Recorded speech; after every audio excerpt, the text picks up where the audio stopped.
Stratifikasi sosial. Pengertian stratifikasi sosial. Terdapat banyak sekali para ahli yang mengemukakan definisi daripada stratifikasi sosial. Dalam video kali ini, kita akan membahas beberapa pendapat para ahli mengenai stratifikasi sosial. Yang pertama, Petrim A. Sorokin. Stratifikasi sosial adalah pembedaan penduduk atau masyarakat ke dalam kelas-kelas secara bertingkat atau hierarkis. Yang kedua, pendapat P.J. Bowman. Ia menyatakan bahwa stratifikasi sosial adalah golongan manusia dengan ditandai suatu cara hidup dalam kesadaran akan beberapa hak istimewa yang tertentu dan karena itu menuntut gengsi kemasyarakatan. Kemudian pendapat daripada Sujono Sukanto. Ia menyatakan stratifikasi sosial adalah pembedaan posisi seseorang atau kelompok dalam kedudukan yang berbeda-beda secara vertikal. Kemudian pendapat Bruce J. Cohen. Ia menyatakan bahwa stratifikasi sosial adalah sistem yang menempatkan seseorang sesuai dengan kualitas yang dimiliki dan menempatkan mereka pada kelas sosial yang sesuai. Kemudian pendapat Paul B. Horton dan Chester L. Huhn, yang mana mereka menyatakan bahwa stratifikasi sosial adalah sistem perbedaan status yang berlaku dalam suatu masyarakat. Kemudian pendapat daripada Aristotle. Pada zaman kuno, di dalam setiap negara terdapat 3 unsur, yaitu mereka yang kaya sekali, mereka yang melarat, dan mereka yang berada di tengah-tengahnya. Kemudian pendapat daripada Adam Smith. Masyarakat dibagi menjadi 3, yaitu orang-orang yang hidup dari penyewaan tanah, orang-orang yang hidup dari upah kerja, dan orang-orang yang hidup dari keuntungan perdagangan. Kemudian pendapat daripada Thorstein Veblen membagi masyarakat dalam 2 golongan, yaitu golongan pekerja yang berjuang mempertahankan hidup dan golongan yang banyak mempunyai waktu luang karena kekayaannya. Kemudian pendapat Profesor Selo Sumarjan. Pelapisan sosial akan selalu ada selama dalam masyarakat terdapat sesuatu yang dihargai. Kemudian pendapat Robert M.Z. Lawang. Pelapisan sosial merupakan penggolongan orang-orang dalam suatu sistem sosial tertentu secara hierarkis menurut dimensi kekuasaan, privilege, dan prestise. Kemudian pendapat Astrid Susanto menyatakan bahwa stratifikasi sosial adalah hasil kebiasaan hubungan antar manusia secara teratur dan tersusun, sehingga setiap orang mempunyai situasi yang menentukan hubungannya dengan orang secara vertikal maupun mendatar dalam masyarakatnya. Berdasarkan definisi-definisi yang telah kita kemukakan di atas tadi, maka dapat dikatakan bahwa stratifikasi sosial ini merupakan adanya lapisan-lapisan di dalam masyarakat. Setiap lapisan itu disebut dengan istilah strata sosial. Dapat juga dikatakan bahwasanya stratifikasi sosial ini mempunyai ciri yang tetap pada setiap kelompok sosial yang teratur. Lapisan-lapisan di dalam masyarakat memang tidak jelas batas-batasnya, tetapi tampak bahwa setiap lapisan akan terdiri atas individu-individu yang mempunyai tingkatan atau strata sosial yang secara relatif adalah sama. Perwujudan pelapisan di dalam masyarakat dikenal dengan istilah kelas sosial, yaitu kelas sosial tinggi atau upper class. Kelas sosial tinggi ini biasanya diisi oleh para pejabat, pengusaha, dan orang-orang kaya. Kemudian kelas sosial menengah atau middle class. Untuk kelas sosial menengah ini biasanya diisi oleh dosen, guru, peneliti, mahasiswa, pegawai rendahan, dan lain sebagainya. Dan kemudian kelas sosial rendah atau lower class. Kelas sosial rendah ini biasanya diisi oleh para buruh, petani, pedagang, dan lain sebagainya. Ukuran sebagai dasar pembentukan stratifikasi sosial. Ukuran yang biasa digunakan untuk mengklarifikasikan anggota masyarakat ke dalam sebuah lapisan sosial adalah sebagai berikut.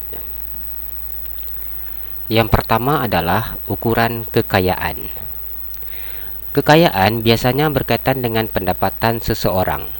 Semakin besar pendapatan seseorang, berarti orang tersebut semakin kaya, sehingga semakin besar peluangnya untuk menduduki suatu strata atas. Kekayaan sendiri adalah kepemilikan harta benda seseorang dilihat dari jumlah dan material saja. Kriteria yang sering digunakan adalah kepemilikan rumah, perabotan yang mewah, mobil yang mewah, tanah yang luas, nilai pajak yang besar, dan lain sebagainya. Biasanya, orang yang memiliki harta dalam jumlah yang besar akan menempati posisi teratas, mempunyai beberapa perusahaan dalam penggolongan masyarakat. Berdasarkan kriteria ini sering disebut sebagai kaum borjuis atau istilah konglomerat. Sebaliknya, orang yang memiliki harta kekayaan sedikit maka akan menempati strata sosial yang lebih rendah atau lapisan masyarakat bawah, seperti golongan buruh, petani. Kelompok ini sering disebut sebagai rakyat jelata. Kelompok rakyat jelata sampai dengan kelompok menengah merupakan penduduk yang paling banyak bagi suatu negara yang sedang berkembang, termasuk di negara Indonesia. Yang kedua, ukuran kekuasaan. Kekuasaan adalah kepemilikan kekuasaan atau kewenangan seseorang dalam mengatur dan menguasai sumber produksi atau pemerintahan. Biasanya, ukuran ini dikaitkan dengan kedudukan atau status sosial seseorang dalam bidang politik. Ukurannya adalah kemampuan seseorang untuk menentukan kehendaknya atau mengatur terhadap orang lain yang dikuasai. Kekuatan yang mendukung kekuasaan dan kewenangan adalah jabatan, posisi, dan kedudukan dalam masyarakat, kekayaan, kepandaian, bahkan ada yang berupa kelicikan. Seseorang jika mempunyai kekuasaan dan wewenang paling besar, maka akan menempati posisi lapisan teratas dalam sistem stratifikasi sosial. Beberapa masyarakat sering menempatkan ukuran kekuasaan berdasarkan dan mempertimbangkan dari ukuran kekayaan. Sebab orang yang kaya dalam masyarakat biasanya dapat menguasai orang-orang lain yang tidak kaya, atau sebaliknya. Kekuasaan dan wewenang dapat menandakan kekayaan. Yang ketiga, ukuran kehormatan. Ukuran kehormatan dapat diukur dari gelar kebangsawanan atau dapat pula diukur dari sisi kekayaan material. Orang yang mempunyai gelar kebangsawanan yang menyertai namanya seperti Raden, Raden Mas, atau Raden Ajeng, Kanjeng akan memiliki kedudukan strata teratas dalam masyarakat. Dalam masyarakat feodal, anggota masyarakat terdiri dari keluarga raja atau kaum bangsawan akan menempati lapisan atas, seperti orang yang bergelar Andi di masyarakat Bugis atau Raden di masyarakat Jawa, Tengku di masyarakat Aceh, dan lain sebagainya. Umumnya mereka disebut dengan ungkapan orang berdarah biru. Orang-orang yang dihormati akan menempati lapisan sosial atas dari sistem pelapisan sosial masyarakatnya. Ukuran kehormatan ini sangat terasa pada masyarakat tradisional. Biasanya mereka sangat menghormati orang-orang yang banyak jasanya kepada masyarakat. Para orang tua ataupun orang-orang yang berperilaku dan berbudi luhur dan merupakan tokoh terhormat dalam masyarakatnya. Ukuran kehormatan dapat terlepas dari ukuran-ukuran kekayaan, kekuasaan, dan ilmu pengetahuan. Yang keempat, ukuran ilmu pengetahuan. Ukuran ilmu pengetahuan merupakan ukuran kepemilikan seseorang atau penguasaan seseorang dalam hal ilmu pengetahuan. Kriteria ini dapat pula disebut sebagai ukuran kepandaian dalam kualitas. Biasanya ukuran ilmu pengetahuan sering dipakai oleh anggota-anggota masyarakat yang menghargai ilmu pengetahuan. Berdasarkan ukuran ini, orang yang berpendidikan tinggi, seseorang yang paling menguasai ilmu pengetahuan akan menempati lapisan sosial tinggi dalam sistem pelapisan sosial masyarakat yang bersangkutan. Misalnya, seorang sarjana akan menempati posisi teratas dalam stratifikasi sosial di masyarakatnya. Penguasaan ilmu pengetahuan ini biasanya terdapat dalam gelar-gelar akademik atau kesarjanaan atau profesi yang disandang oleh seseorang. Misalnya, dokter, insinyur, doktorandus, doktor, ataupun gelar profesional seperti profesor. Akibat negatif dari gelar yang diperoleh dinilai tinggi oleh masyarakat, sehingga banyak orang yang berusaha dengan cara-cara yang tidak benar dalam memperoleh gelar kesarjanaan tersebut. Misalnya dengan memesan skripsi, ijazah asli tapi palsu, dan tindakan-tindakan lainnya. Cara terbentuknya stratifikasi sosial. Yang pertama kita bahas proses terbentuknya stratifikasi sosial. Terbentuknya stratifikasi sosial dalam masyarakat secara umum terjadi dengan dua cara, yaitu pertama terjadi dengan sendirinya bersamaan dengan proses perkembangan masyarakat, dan yang kedua adalah terjadi secara disengaja ditentukan oleh masyarakat itu sendiri. Yang pertama, stratifikasi sosial terjadi dengan sendirinya. Stratifikasi sosial terbentuk dengan sendirinya yaitu sesuai dengan dinamika perkembangan masyarakat yang bersangkutan. Beberapa ukuran yang digunakan untuk menempatkan seseorang dalam strata tertentu pada stratifikasi sosial yang terjadi dengan sendirinya di masyarakat antara lain adalah kepandaian seseorang dan atau kepemilikan ilmu pengetahuan, tingkat umur atau aspek senioritas, sifat keaslian, harta atau kekayaan, keturunan, adanya pertentangan dalam masyarakat. Contoh stratifikasi yang terjadi dengan sendirinya misalnya pada masyarakat kerajaan, di mana orang yang masih keturunan raja akan menempati lapisan sosial dalam stratifikasi sosial yang tinggi. Bisa juga orang kaya akan diposisikan pada strata atas dalam stratifikasi sosial. Seseorang yang berpendidikan tinggi berilmu pengetahuan akan lebih dihargai dan diposisikan di strata atas atau menengah. Yang kedua, dengan disengaja atau dengan sengaja disusun untuk mengejar tujuan-tujuan tertentu. Stratifikasi sosial yang sengaja disusun pada umumnya disusun untuk mencapai tujuan-tujuan tertentu yang sering terjadi berupa alasan yang berkaitan dengan pembagian kekuasaan dan wewenang dalam suatu organisasi formal. Misalnya, birokrasi dalam sistem pemerintahan, perguruan tinggi, sekolah, partai politik, perusahaan, kemiliteran, dan lain sebagainya. Dalam stratifikasi sosial yang sengaja disusun dengan berbagai cara untuk menentukan atau menetapkan kedudukan seseorang dalam strata tertentu, antara lain misalnya adalah upacara peresmian atau pengangkatan sumpah, pemberian lambang atau tanda-tanda kehormatan, pemberian nama-nama jabatan atau pangkat, sistem upah atau gaji berdasarkan golongan atau pangkat, wewenang dan kekuasaan yang disertai pembatasan-pembatasan dalam pelaksanaannya. Faktor-faktor yang dijadikan alasan terbentuknya pelapisan sosial. Ada banyak faktor yang dijadikan alasan di dalam terbentuknya pelapisan sosial. Di antaranya adalah yang pertama kepandaian, yang kedua tingkat umur, yang ketiga sifat keaslian keanggotaan di dalam masyarakat, misalnya cikal bakal kepala desa dan lain sebagainya. Yang keempat kepemilikan harta, yang kelima masyarakat pemburu biasanya mendasarkan pada tingkat kepandaian untuk membentuk lapisan sosial. Yang keenam, masyarakat yang telah hidup menetap dan bercocok tanam berdasarkan pada sistem kekerabatan dari pembuka tanah yang asli dianggap sebagai golongan yang menduduki lapisan yang tinggi. Pada masyarakat yang taraf hidupnya masih rendah, biasanya pelapisan sosial ditentukan oleh perbedaan. Yang pertama, seksual atau jenis kelamin. Yang kedua, pemimpin dengan yang dipimpin.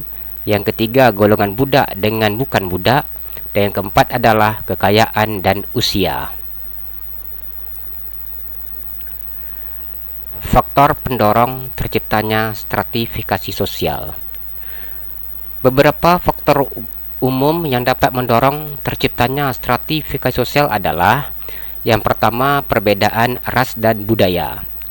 Ketidaksamaan ciri biologis atau ras seperti warna kulit, latar belakang etnis, keturunan, dan budaya dapat mengarah pada lahirnya stratifikasi sosial dalam masyarakat.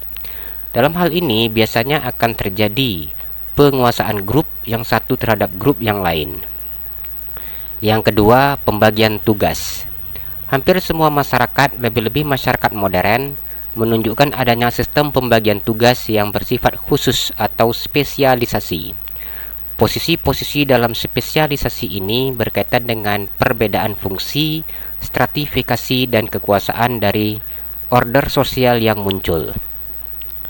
Yang ketiga, kejarangan. Kejarangan atau kelangkaan yang terkait dengan kemampuan seseorang yang terbatas sering mendorong adanya stratifikasi sosial. Hal ini terkait dengan kesempatan seseorang untuk memiliki posisi tertentu sesuai dengan bidang yang dibutuhkannya. Hanya orang tertentu yang memiliki keahlian sesuai syarat yang dibutuhkan, maka orang yang dapat mengisi posisi tersebut hanya terbatas. Stratifikasi karena kelangkaan ini lambat laun terjadi karena kelangkaan ini terasa apabila masyarakat mulai membedakan posisi, alat-alat kekuasaan, dan fungsi-fungsi yang ada dalam waktu yang sama. Suatu kondisi yang mengandung perbedaan hak dan kesempatan di antara para anggota dapat menciptakan stratifikasi sosial.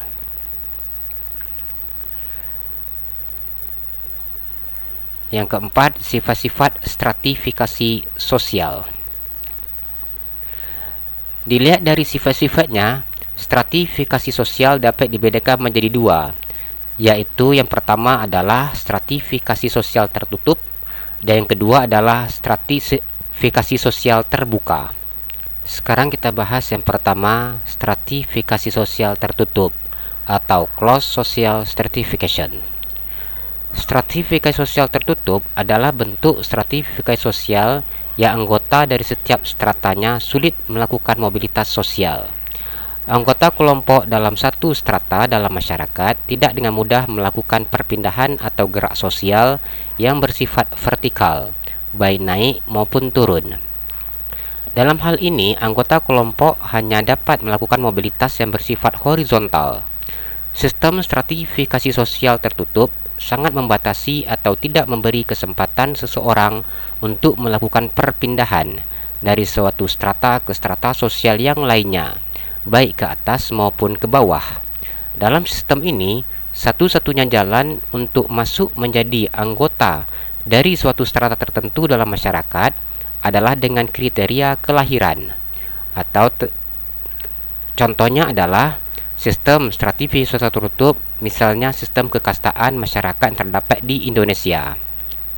Bagi seorang masyarakat misalnya di daerah Bali yang sudah menempati kasta tertentu, sangat sulit, bahkan tidak mungkin bisa pindah ke kasta yang lain. Lebih-lebih lagi pindah ke kasta yang lebih tinggi di atasnya. Demikian juga seseorang anggota kasta teratas juga sangat sulit untuk pindah ke kasta lain yang ada di bawahnya.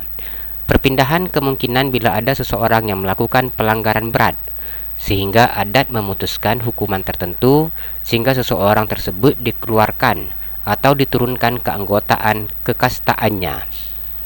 Sistem stratifikasi sosial tertutup hanya bisa dilakukan oleh anggotanya bila seseorang melakukan mobilitas horizontal, sehingga sistem stratifikasi sosial tertutup ini bersifat diskriminatif. Kemudian kita lanjutkan dengan stratifikasi sosial terbuka. Sistem stratifikasi sosial terbuka memberi kemungkinan kepada seseorang untuk melakukan mobilitas dari lapisan satu ke lapisan yang lainnya. Arah mobilitas bisa ke atas maupun ke bawah, atau mobilitas vertikal, sesuai dengan kepandaian atau keahlian, perjuangan maupun usaha. Selain itu, bagi mereka yang tidak beruntung akan jatuh dari lapisan atas ke lapisan di bawahnya. Mobilitas ke arah samping atau mobilitas horizontal, setiap orang sangat dimungkinkan bisa melakukan selama bersangkutan mendaki dan mempunyai kesempatan. Sistem stratifikasi sosial terbuka akan memberikan rangsangan yang lebih besar kepada setiap anggota masyarakat untuk dijadikan landasan menjadi lebih maju dan menguntungkan. Dengan demikian, masyarakat dengan sistem stratifikasi sosial yang bersifat terbuka ini akan lebih mudah melakukan gerak mobilitas sosial, baik secara horizontal maupun secara vertikal. Hal ini sangat tergantung pada besarnya usaha dan pengorbanan yang dikeluarkan untuk mencapai strata tertentu. Stratifikasi sosial terbuka sangat bersifat demokratis. Sistem stratifikasi sosial terbuka pada masyarakat didorong oleh beberapa faktor. Di antaranya adalah yang pertama, perbedaan ras dan sistem nilai budaya. Perbedaan ini menyangkut warna kulit, bentuk tubuh, dan latar belakang suku bangsa. Yang kedua, pembagian tugas atau spesialisasi. Spesialisasi ini menyebabkan terjadinya perbedaan fungsi, stratifikasi, dan kekuasaan dalam suatu sistem kerja kelompok. Yang ketiga, kelangkaan hak dan kewajiban. Apabila pembagian hak dan kewajiban tidak merata, maka yang akan terjadi adalah kelangkaan yang menyangkut stratifikasi sosial di dalam masyarakat.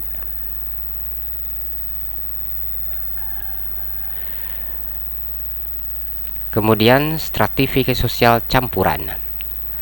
Sistem stratifikasi sosial campuran adalah kombinasi antara stratifikasi sosial tertutup dan stratifikasi sosial terbuka. Dalam masyarakat terdapat unsur-unsur yang menggabungkan antara sifat yang terbuka dan tertutup. Misalnya dalam suatu kelompok, mungkin dalam sistem politiknya menerapkan sistem stratifikasi sosial tertutup. Namun dalam bidang-bidang atau unsur-unsur sosial lainnya seperti ekonomi, budaya, pendidikan, pekerjaan, dan lain-lain menggunakan sistem stratifikasi sosial yang terbuka. Unsur-unsur stratifikasi sosial dalam kehidupan bermasyarakat. Teori sosiologi menyebutkan tentang adanya unsur-unsur dalam sistem stratifikasi sosial dalam suatu kelompok masyarakat. Dua unsur yang paling utama adalah kedudukan atau status dan peran atau role.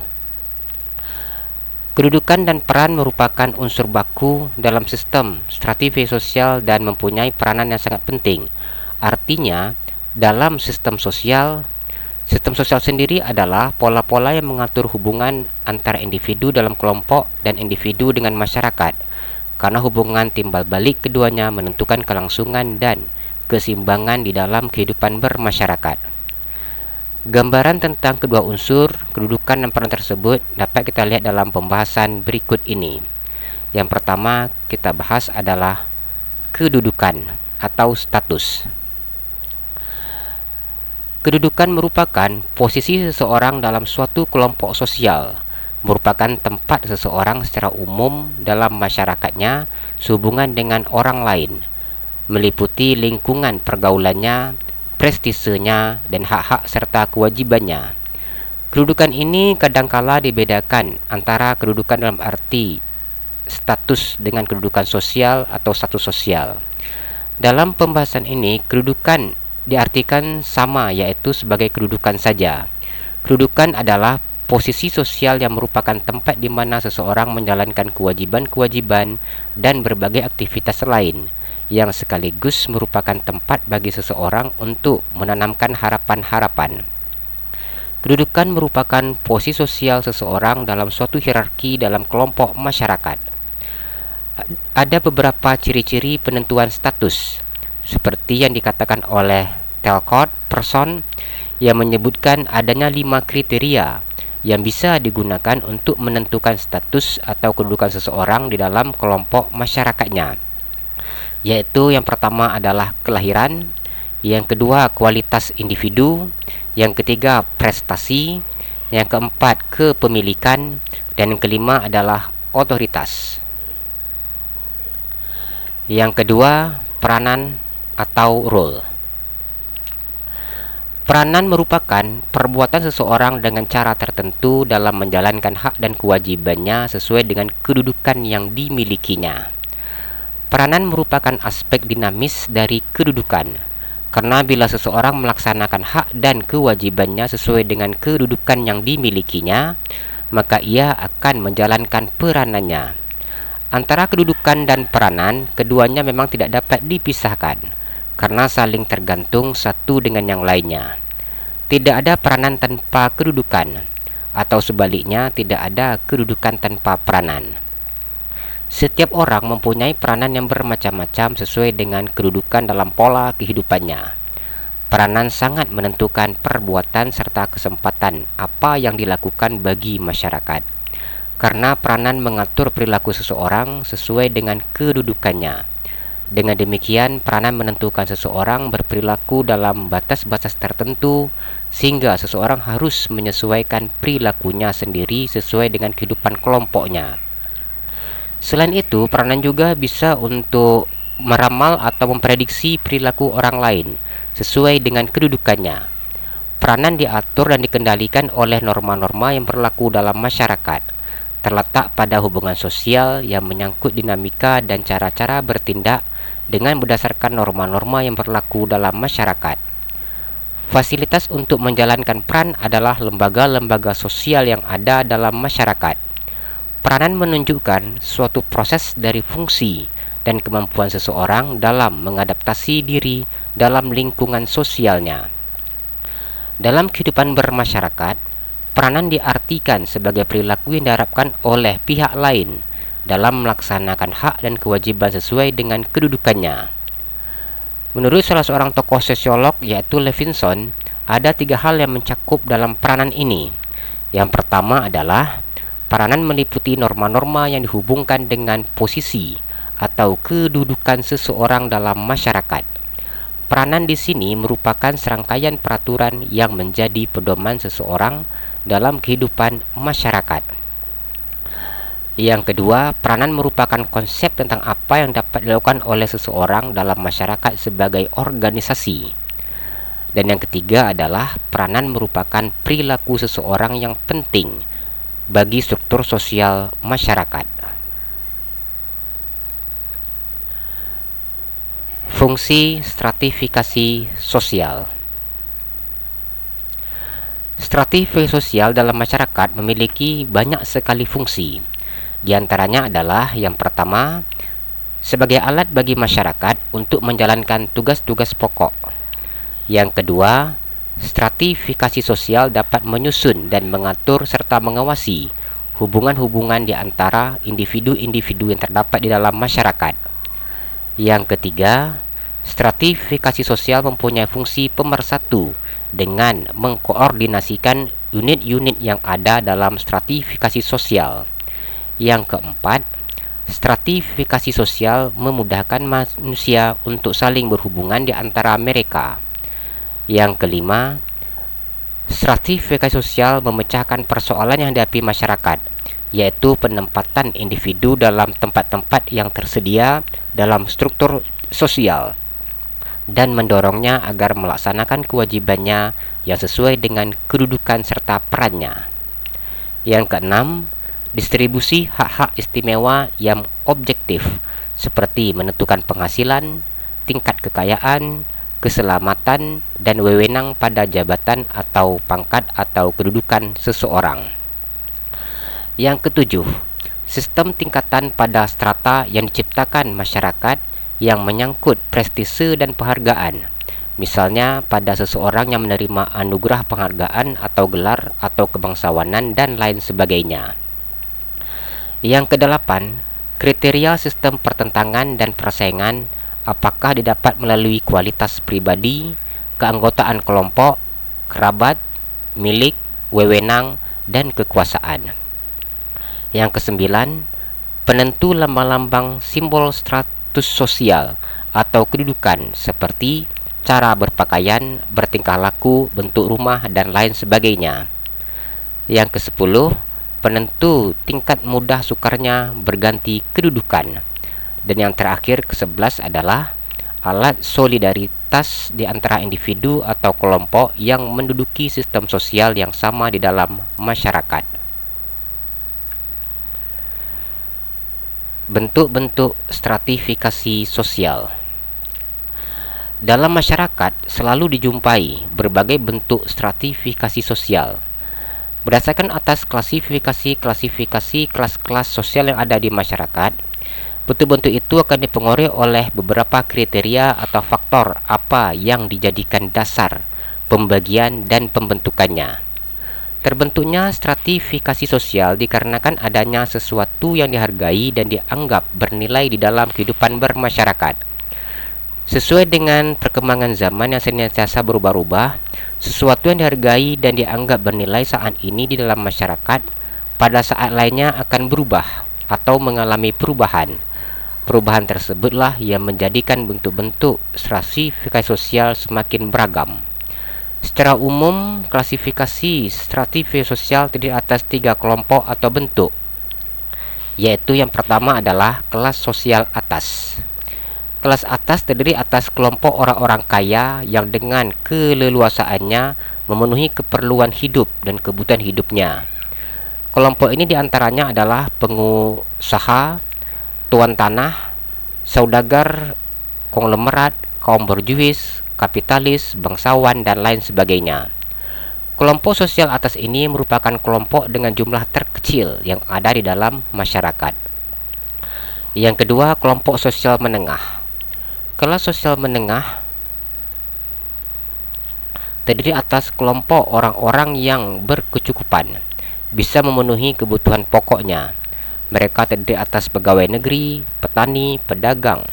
Kelompok sosial menengah merupakan kelompok yang banyak dalam lapisan sosial masyarakat. Yang ketiga adalah kelompok sosial bawah. Kelompok bawah adalah kelas yang terdiri atas orang-orang kekurangan atau miskin, yaitu orang-orang yang masih belum mampu memenuhi kebutuhan pokoknya. Terdiri atas rakyat jelata, buruh, pengangguran, dan lain sebagainya. Kelompok ini merupakan kelompok terbanyak dalam lapisan sosial masyarakat. Secara garis besar, bentuk-bentuk stratifikasi sosial dalam masyarakat bisa kita bagi menjadi 4 bentuk. Yang pertama adalah stratifikasi sosial berdasarkan kriteria ekonomi. Pembagian stratifikasi sosial dikenal dengan sebutan kelas sosial. Kelas sosial berdasarkan kriteria ekonomi didasarkan pada jumlah kepemilikan kekayaan atau penghasilan seseorang. Stratifikasi sosial dalam bidang ekonomi akan membedakan seseorang atau warga masyarakat menurut penguasaan dan kepemilikan materi, seperti pemilikan tanah, pendapatan, kekayaan, dan pekerjaan. Itu semua dipergunakan untuk menggolong-golongkan masyarakat ke dalam lapisan-lapisan sosial yang ada di masyarakat. Max Weber mengklasifikasikan stratifikasi sosial berdasarkan kriteria ekonomi dengan membagi masyarakat ke dalam kelas-kelas yang didasarkan pada pemilikan tanah atau benda-benda. Kelas-kelas tersebut adalah kelas atas atau upper class, kelas menengah atau middle class, dan kelas bawah atau lower class. Yang kedua, stratifikasi sosial berdasarkan kriteria sosial. Stratifikasi sosial berdasarkan kriteria sosial merupakan sistem pengelompokan menurut kedudukan sosialnya.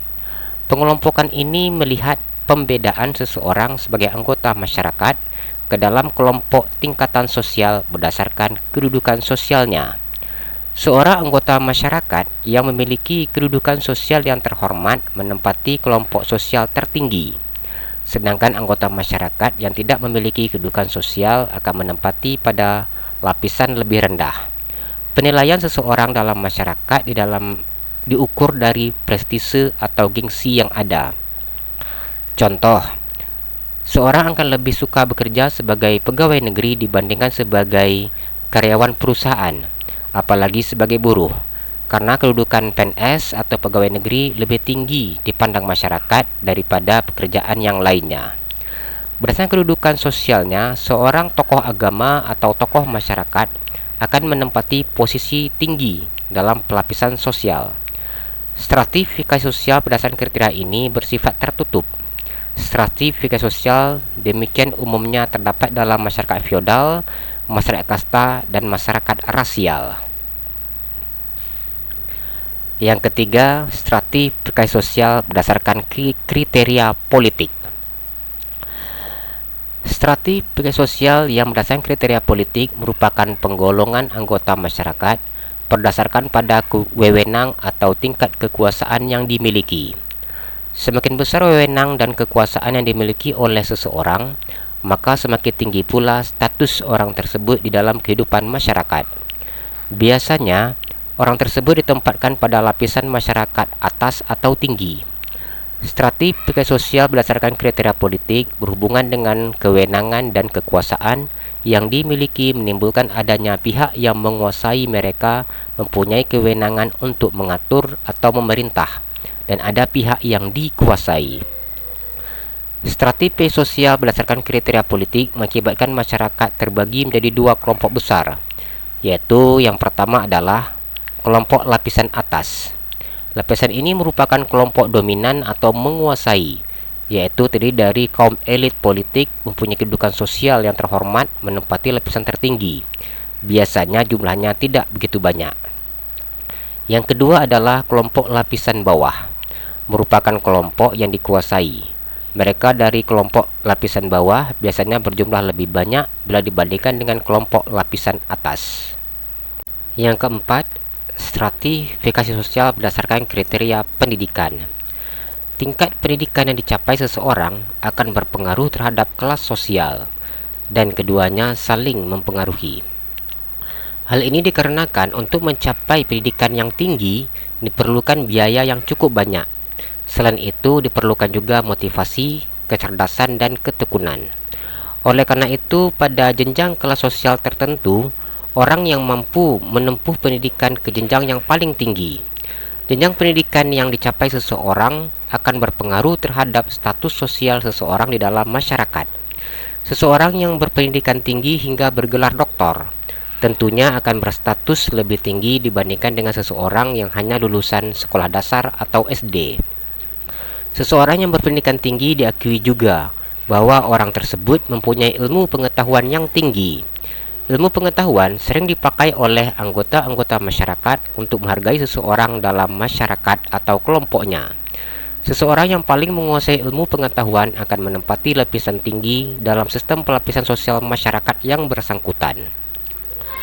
Penguasaan ilmu pengetahuan ini biasanya terdapat dalam gelar-gelar akademik atau kesarjanaan, atau profesi yang disandang oleh seseorang.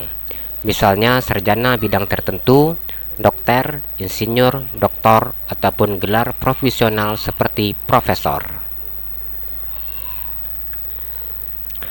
Terima kasih, jumpa lagi di video yang berikutnya. Tetap di channel Gudang Baca.